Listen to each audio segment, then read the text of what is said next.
समय पहले एक राज्य था जहाँ का राजा बहुत लालची था।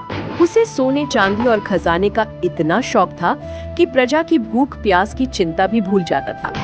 राजा हंसते हुए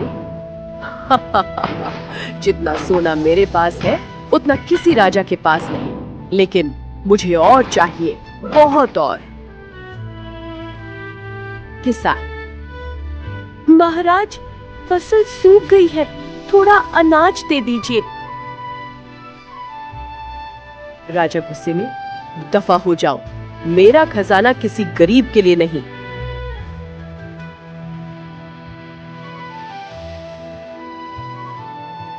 एक दिन दरबार में बात चली कि जंगल के बीचों बीच एक पुराना गुप्त महल है जहां ढेर सारा खजाना छुपा है, लेकिन कहा जाता था कि वो महल श्रापित है। सैनिक डरते हुए फुसफुसाते हैं। एक सैनिक कहते हैं जो भी वहां गया कभी लौटकर नहीं आया। दूसरा सैनिक, दीवारों पर अजीब निशान है और रात को अंदर से चीखें सुनाई देती हैं। राजा ये तो मेरे लिए सही जगह है, मैं उस खजाने को लेकर ही रहूंगा। राजा अपने सैनिकों के साथ गहरे जंगल में गया। रात थी, पेड़ों से अजीब आवाजें आ रही थी। कहीं उल्लू बोल रहा था तो कहीं हवा की सीटी गूंज रही थी।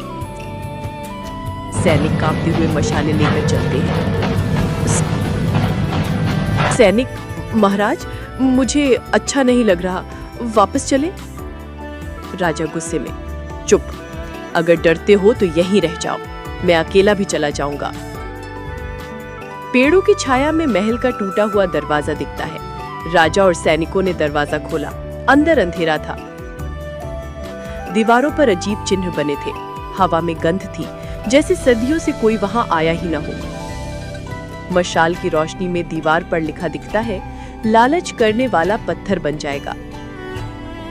सैनिक डरते हुए, महाराज ये चेतावनी है, हमें लौट चलना चाहिए। राजा हंसते हुए, चेतावनी कायरों के लिए होती है, मैं राजा हूं, मुझे कोई श्राप नहीं रोक सकता। राजा सोने के ढेर के पास पहुंचता है और चमक चमाते गहने उठाने लगता है। जैसे ही राजा ने सोना उठाया, अचानक पूरे महल में गड़गड़ाहट हुई। दीवारों से अजीब आवाजें आने लगी। सैनिक चीखते हुए, महाराज ये क्या हो रहा है? एक एक करके सैनिक पत्थर की मूर्ति में बदलने लगते हैं। चीखें गूंजती हैं। सैनिक, बचाओ, हमें बचाओ। राजा डरते हुए लेकिन लालच नहीं छोड़ता। नहीं, ये खजाना, ये सब मेरा है।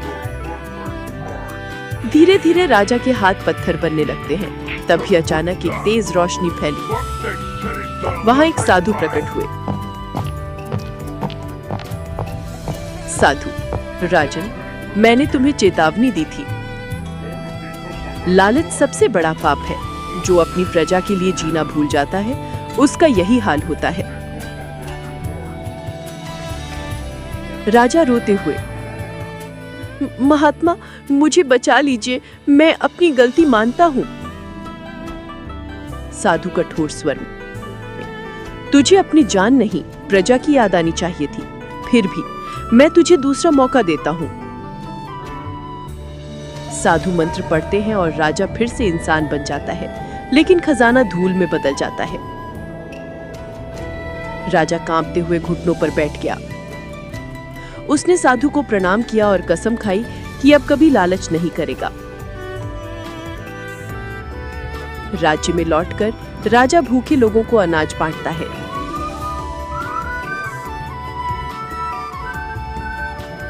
राजा प्रजा से, अब से मेरी सबसे बड़ी दौलत तुम हो।